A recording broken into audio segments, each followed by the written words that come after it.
what a beautiful drive in this morning with all the snow, and I'm sure if you live in half of the US, you probably are dealing with the same thing that we are.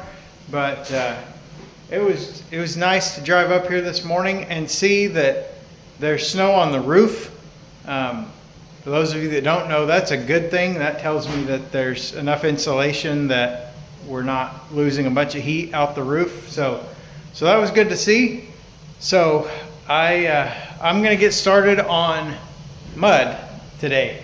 More mud, but this is a bit easier than dealing with the tape because you don't have to come back over it. So like I said in the last video, you actually have an indention a bit here, kind of beveled edges, I guess is a better way to say it, on these joints. And so when you can see, I think, the light in between there. So when we put our mud on here and scrape this knife across here, and then come back and sand it, it should make that really smooth to where you can't see that joint anymore. That's the goal anyway. It's sometimes hard to get that way. I've seen professional drywall jobs where you can still see the seams when light hits it in certain ways, but the goal is to make those seams disappear.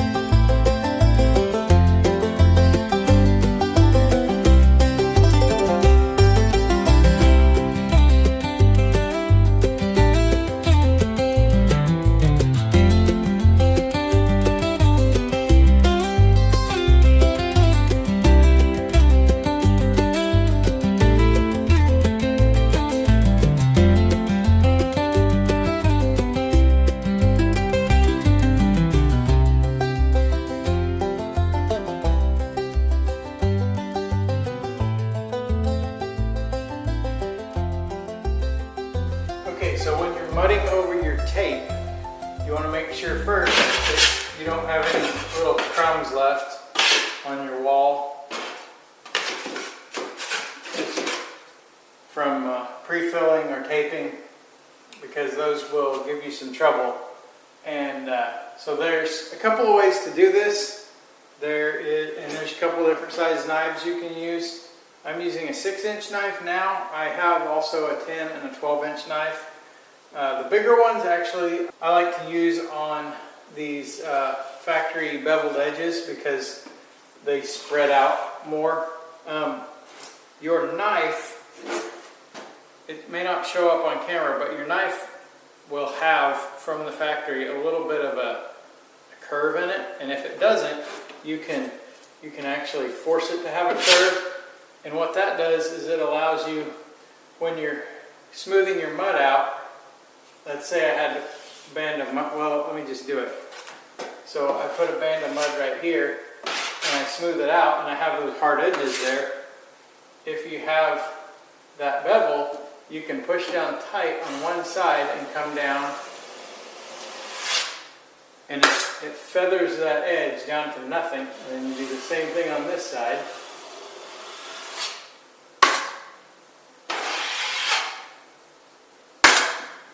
Of course, just filling screw holes, you can kind of just scrape it all off, but just to show you what I'm talking about.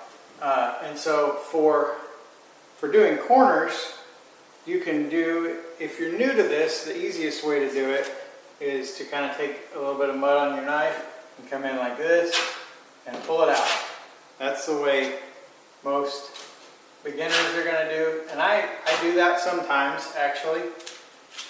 Just because sometimes you can get that mud right on the end of your knife if you have a little void, and you can actually lay your knife pretty flat and just squeeze that mud back in there.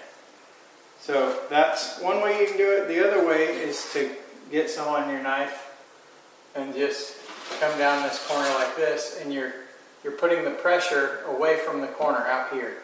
So you're kind of, again, you're still squeezing that mud back into that corner. So there's, again, a couple of different methods to that, and most of it is just practice. And you're not going to be perfect if you're just starting out. I've been doing this a long time, but I'm not a professional. I just do this from time to time. And it still takes me a little while to get the hang of it again sometimes. But, and the other thing is, when you're doing corners, do one corner. So let's say you do this side, and then let this dry, and come back and do this side. If you try to do both of these, you have that corner done, and then you come and you try to do this corner.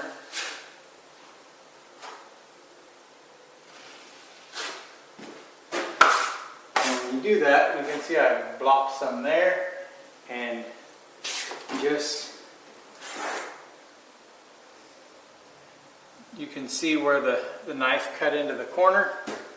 So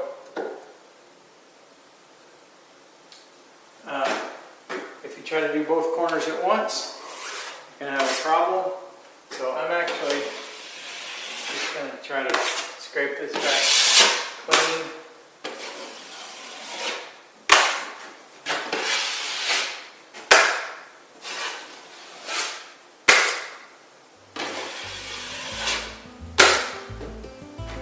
And then I'm going to let that dry and come back and do the whole thing later.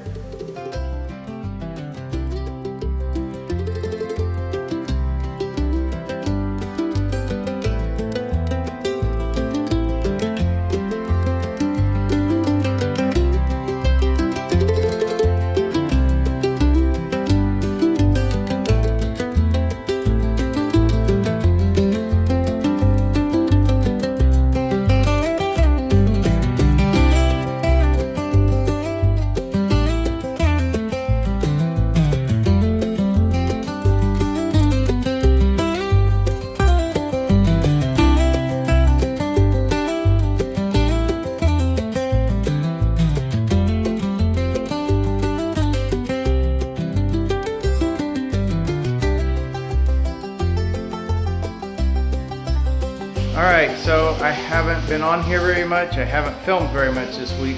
Evan and I have been very busy this week. He's in here. He started sanding the drywall, but we've got the entire downstairs is done as far as getting the finish coat on, and the upstairs is maybe a third of the way done. But we've been busy. We have to get this thing ready for paint this week because I've been keeping something from you, which I'll tell you about in just a few minutes. But while he's working on that, I'm going upstairs to work on getting the rest of the finished coat on those walls up there, so that we can come back tomorrow and sand up there and get this place textured. That's our plan, and that's kind of what we have to do. So I'm gonna get busy and you can just watch me work.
That was fun.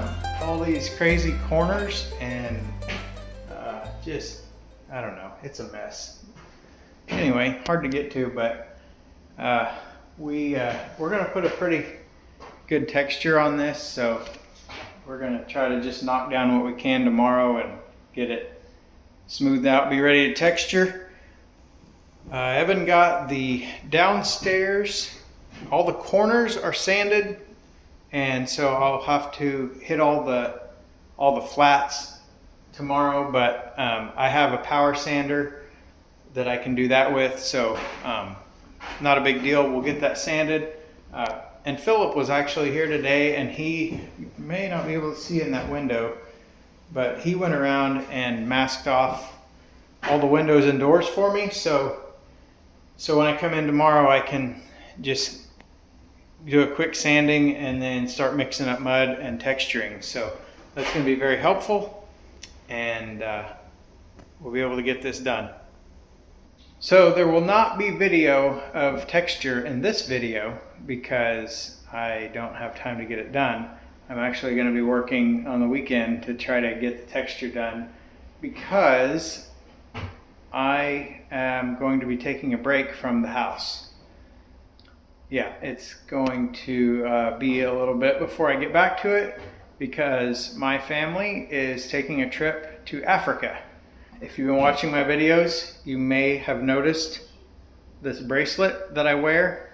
It was made by a young man in Kenya, and we have a mission organization that we partner with there. My wife is actually on the board of the mission, and it's just family that we know that, well, actually we didn't know them before they moved over there, but after they moved over there, we got involved with them. And just single family from the U.S. that moved over there and started a children's home and a school and a church, and they're feeding all kinds of people in their village. And so we go over from time to time and help them with whatever they need. I usually help them with projects. So we will be helping them this time to rebuild their church pavilion. It's not a full building. They don't need to be a full building in Kenya. It's just a covered roof on poles. And I'll show you when we get there what it looks like and why we're replacing it. It's in desperate need of repair. And I'll show you some of the things we've done in the past. So I will be putting out videos and you can follow along with that. And I will link to their channel, so if you want to learn more about them and their ministry, then you can follow them as well and see what they've got going on. Appreciate you watching. The next video will be from Africa, so we'll see you on that one.